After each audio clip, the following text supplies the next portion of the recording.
Okay +2। So last video में हमने Lenz law पे एंड किया था और हमने देखा था कि जो लेंस का लॉ है वो इनकम्प्लीटनेस ऑफ फैराडे के सेकेंड लॉ को कंप्लीट करता है। फैराडे का सेकेंड लॉ हमें मैग्नीट्यूड तो बता रहा था इंड्यूस्ड ईएमएफ का, लेकिन डायरेक्शन या पोलैरिटी नहीं बता पा रहा था, है ना। पोलैरिटी या डायरेक्शन नहीं बता पा रहा था और उस डायरेक्शन और पोलैरिटी को किसने कंप्लीट किया? लेंस ने किया और कहा कि इंड्यूस्ड ईएमएफ हमेशा उसी डायरेक्शन में फ्लो करेगा जिस डायरेक्शन में वो अपने ही प्रोडक्शन के कारण को, यानी अपने ही जन्मदाता को, कौन जन्मदाता है इसका? इंड्यूस्ड ईएमएफ का। किसके कारण आता है ये इंड्यूस्ड ईएमएफ? कॉइल में चेंजिंग मैग्नेटिक फ्लक्स के कारण आता है। तो वो अपने ही जन्मदाता को, अपने ही कारण को क्या करेगा? अपोज करेगा। तो ये अपोजिशन दिखाने के लिए लेंस ने यहाँ पर ये माइनस का नेगेटिव साइन लगा दिया। ठीक है, अब इसको एक स्टेप आगे चलते हुए कहा कि जो लेंस ने बोला है उसको एक्सपेरिमेंट से भी आप प्रूव करो। So experimental verification of lenses law. ठीक है, सो यही डायग्राम, यही सर्किट हम यहाँ बोर्ड पर बना रहे हैं। तो बोर्ड पर अगर आप देखोगे सेम वही वाला सर्किट मैंने बनाया है। जो मुझे पहले समझाने वाली चीज लग रही है वो है कॉइल का यूज, है ना। आप अगर ध्यान दो, जब से हमने करंट और मैग्नेटिज्म का तालमेल पढ़ना शुरू किया है कि करंट के कारण मैग्नेटिज्म या मैग्नेटिज्म के कारण करंट को हमने पढ़ना शुरू किया है, तब से हमने कॉइल लेना शुरू कर दिया है। कॉइल यानी तार को लपेटना, है ना, स्प्रिंग की तरह लपेट दिया, उसको कॉइल बुलाया। ठीक है, अदरवाइज हम यूनिट 2 तक जब बात करते थे तो रेजिस्टेंस की बात करते थे, तो लंबी तार की बात करते थे। कॉइल हमने कभी नहीं पढ़ा। कॉइल हमने तब से पढ़ना शुरू किया जब हम करंट और मैग्नेटिज्म का इंटरडिपेंडेंस या इनका आपस का रिलेशन देखना शुरू किया। इसका मतलब इस कॉइल का करंट और मैग्नेटिज्म के साथ कोई जरूर इम्पोर्टेंट रिलेशन बनता है। तो इसको समझाने के लिए आप मान लो ए से बी जो लंबाई है उतनी लंबी आपने एक तार ले ली, एक वायर ले ली, और उसी ए से बी की लंबाई में आपने एक वायर ना लेकर के वायर को गोल गोल गोल गोल लपेट के एक कॉइल बनाया। ठीक है, दोनों कॉइल की भी लेंथ ए से बी और वायर की भी लेंथ ए से बी। ठीक है, अब क्या फर्क क्या होगा देखिए ध्यान से। मान लो पहले वायर में करंट जा रहा है, ए से करंट शुरू हुआ, बी तक पहुंचा और आगे निकल गया, खत्म हो गया। ए से बी करंट का असर थोड़ी सी देर में दिखा और वो खत्म हो गया। लेकिन अब वही करंट अगर ए से बी कॉइल में जाएगा, समझ में आने लगा होगा शायद आपको, तो वो उतनी जगह पर बड़ी बार घूमता है। कितनी बार घूमता है? जितने नंबर ऑफ टर्न्स हैं। अगर मान लो इस कॉइल में ए से बी के बीच में 100 टर्न्स हैं, तो वो करंट यहाँ ए से बी 100 बार उसी जगह घूमता रहता है, घूमता रहता है, घूमता रहता है। यानी ए से बी तक वो बहुत लंबी टाइम तक, लंबी देर तक रहता है और नेचुरली उसका असर भी उतना ज्यादा महसूस होगा।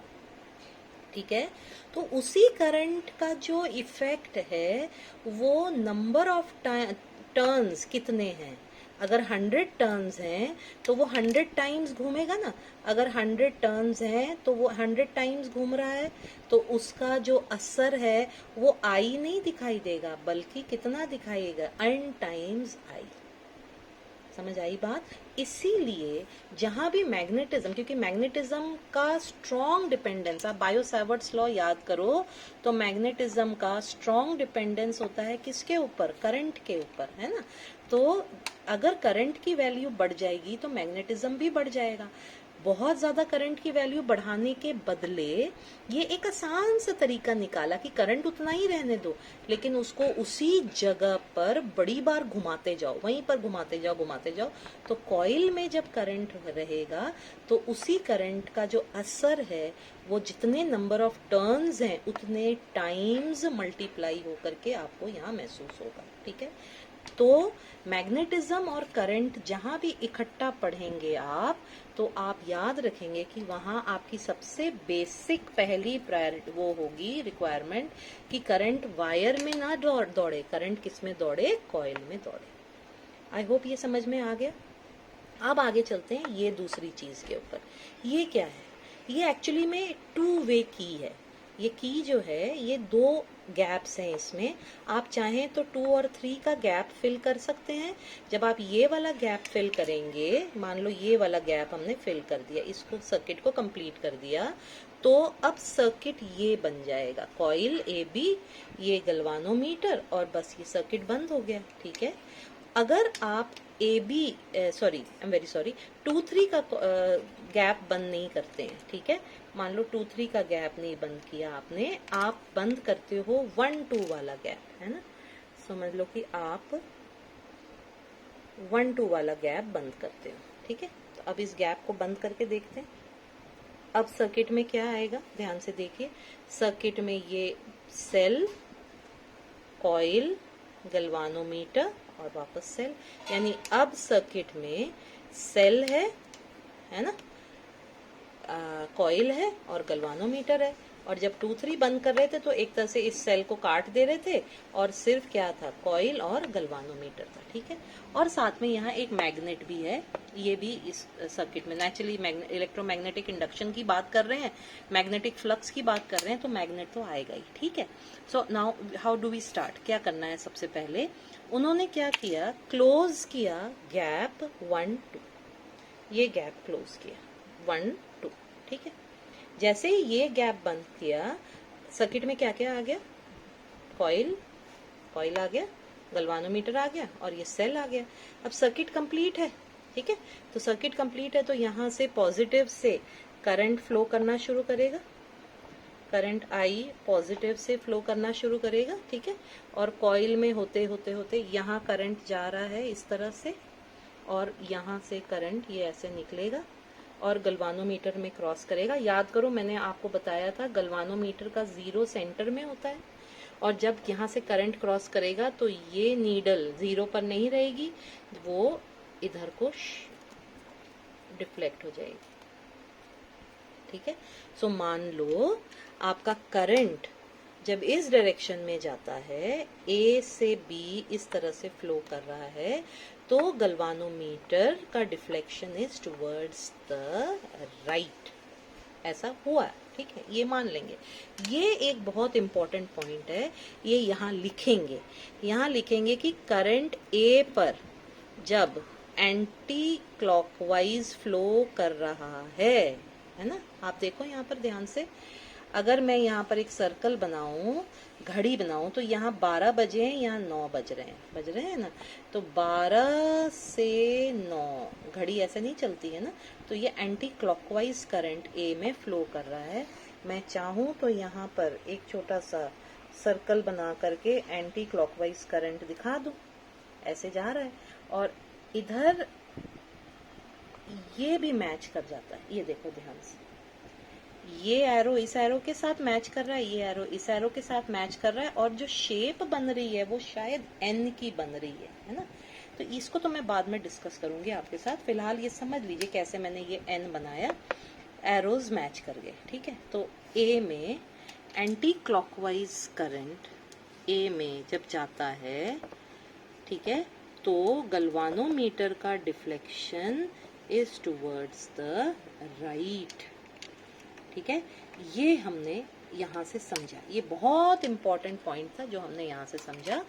अब हम बस इसका यही इतना सा काम था। अब हम ये 1-2 को खोल देंगे और अब हम 2-3 को बंद करेंगे। यानी 2-3 को बंद करने का मतलब क्या हुआ कि मैंने इस बैटरी, इस सेल को यहाँ से बाहर फेंक दिया, अब मुझे इसकी जरूरत नहीं है। ठीक है, जैसे ही मैंने 2-3 को बंद किया, ये जो गैल्वानोमीटर की रीडिंग है ये वापस कहाँ चली जाएगी, बिल्कुल सही, ये 0 पर आ गई ना 0 पर। ठीक है, क्योंकि यहाँ तो कोई करंट है ही नहीं। अब मैंने क्या किया, अब ये करंट भी यहाँ से हटा दो, क्योंकि ये करंट तो फ्लो ही नहीं कर रहा, ये हट गया करंट, यहाँ से भी हट गया, यहाँ से भी हट गया, है ना, यहाँ सारी जगह से करंट हट गया।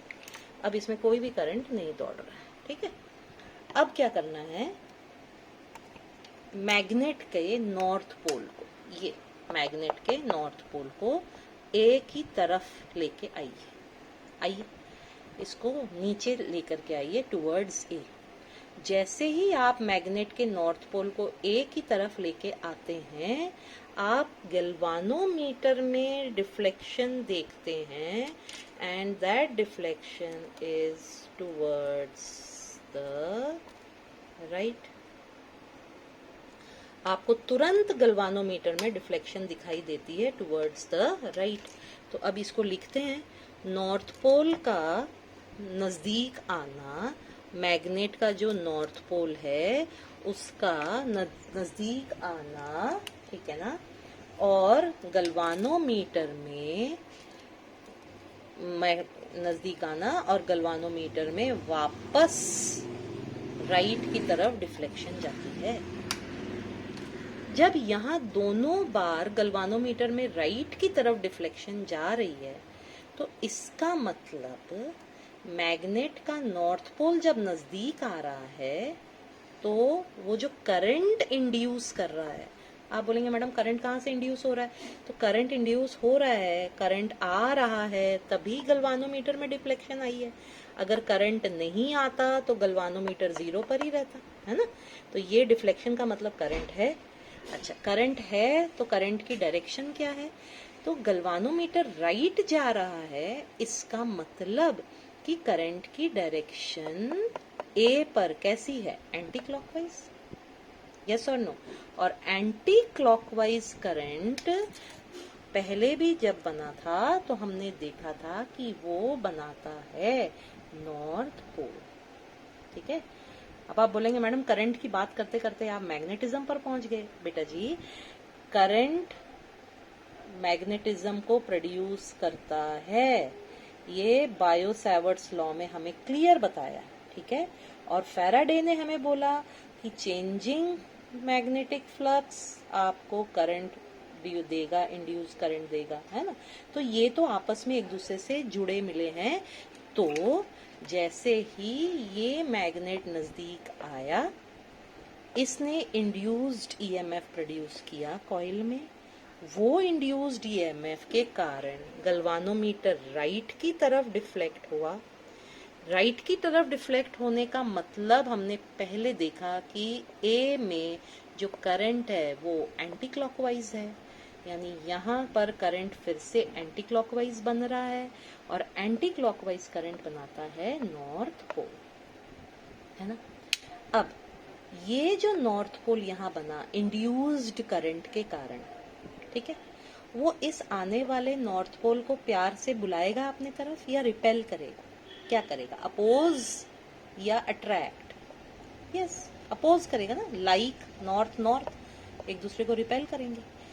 तो ये इंड्यूस्ड ईएमएफ चाहता तो दूसरी तरह से भी फ्लो कर सकता था ना, कि यहाँ साउथ बनाता और चलो यार तुम आ जाओ और अट्रैक्ट हो जाओ, लेकिन ये बना इस तरह से, ये इस तरह से इसने अपनी डायरेक्शन ली कि इसने यहाँ पर जानबूझ के क्या बनाया, नॉर्थ पोल, ताकि ये नॉर्थ पोल मैग्नेट के नॉर्थ पोल को क्या कर सके, रिपेल कर सके। यानी लेंस की बात बिल्कुल सही थी कि इंड्यूस्ड करंट इस तरह से डायरेक्शन लेगा कि वो आने वाले नॉर्थ पोल को, जिसके कारण वो प्रोड्यूस हो रहा है ना। आप याद करो, हमने जब तक मैग्नेट को नीचे नहीं लाए थे तब तक गैल्वानोमीटर की डिफ्लेक्शन कहाँ थी, 0 पर थी ना। जब तक हम मैग्नेट को नजदीक नहीं लाए थे तब तक गैल्वानोमीटर की डिफ्लेक्शन कहाँ थी, 0 थी। जब हम मैग्नेट को नजदीक लाए तो गैल्वानोमीटर की डिफ्लेक्शन कहाँ चली गई, राइट की तरफ चली गई। यानी करंट का कारण, करंट का जन्मदाता कौन, मैग्नेट के नॉर्थ पोल का नजदीक आना, और ये करंट उसी नॉर्थ पोल को, नजदीक आते नॉर्थ पोल को क्या करता है, रिपेल करता है, यानी अपने ही कॉज को रिपेल करता है। ये है लेंस का लॉ, ठीक है। यहीं पर नहीं खत्म हुआ, इसको आप दोबारा भी ट्राई कर सकते हो, दूसरी तरह से भी देख सकते हो।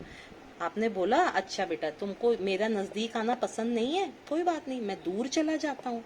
तो जब ये दूर जाता है, दूर जाने लगा, अब इसको बोला you don't like my coming near, कोई बात नहीं, मैं दूर जाता हूँ। जब ये दूर जाने लगा तो गैल्वानोमीटर में डिफ्लेक्शन दूसरी तरफ चला गया। राइट डिफ्लेक्शन का मतलब क्या, सॉरी, राइट डिफ्लेक्शन का मतलब था एंटी क्लॉकवाइज करंट। अभी लेफ्ट की तरफ डिफ्लेक्शन गया तो खुद सोचो कौन सा करंट बना होगा यहाँ पर।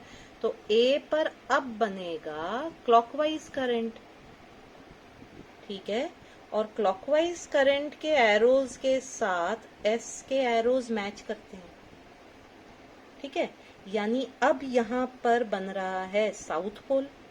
अब ये साउथ पोल इस दूर जाते नॉर्थ पोल को क्या करेगा, अट्रैक्ट करेगा। यानी जब ये नजदीक आ रहा था इसने नॉर्थ पोल बना के इसको रिपेल किया, अब ये बेचारा दूर जा रहा है तो ये साउथ पोल बना करके उसको क्या कर रहा है, अट्रैक्ट कर रहा है। यानी दोनों ही बार, नजदीक आ रहा था तो रिपेल कर रहा है, दूर जा रहा है तो अट्रैक्ट कर रहा है। यानी दोनों बार इस इंड्यूस्ड करंट ने इस मैग्नेट के नॉर्थ पोल को के आने को, फ्लक्स के चेंज होने को क्या किया है, अपोज किया, ठीक है। सो लेंज का लॉ यहाँ से क्लियर हो गया।